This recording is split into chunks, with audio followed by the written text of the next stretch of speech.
কাপড়ের উল্টো সাইড ভাঁজ করে নিয়ে তারপর সেটাকে সেলাই করে নিতে হবে। সেলাই করে একটা চাপ সেলাই দিয়ে নিতে হবে। চাপ সেলাই দেওয়ার পর কাপড়ের আবার সেই উল্টো দিকেই লেসটা ভালোভাবে চাপ দিয়ে সেলাই করে নিতে হবে, যাতে একদম সেলাইটা স্মুথ থাকে।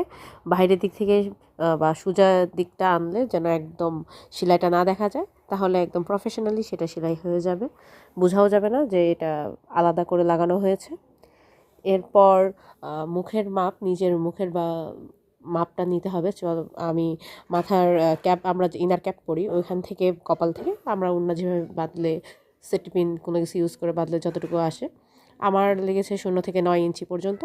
ওই খোলা সাইডটা সেলাই করে নিতে হবে। সেলাই করার পর বাকি সাইডটা আবার যতটুকু থাকে কাঁধ পর্যন্ত, কাঁধের বা নিচ পর্যন্ত আমরা রাখি ওনার মতো করে, ওইটুকু আমি 9 ইঞ্চির মতো সেলাই করে নিয়েছি, জয়েন করে নিয়েছি, যাতে বারবার আমাকে সেফটি পিন ইউজ করতে না হয়। আর এই সিল্ক কাপড়টা, হালকা সিল্ক কাপড় বা বলা যায় সিল্ক কাপড়ই, এই সিল্ক কাপড়টা গজ হিসেবে আমি 2 গজ নিয়েছিলাম, আর আমার লেস লেগেছে 2 গজের মতো। তো টোটাল আমার বেশি খরচ লাগেনি, 200-250-এর মধ্যেই আমার হিসাবটা কমপ্লিট হয়ে গেছে।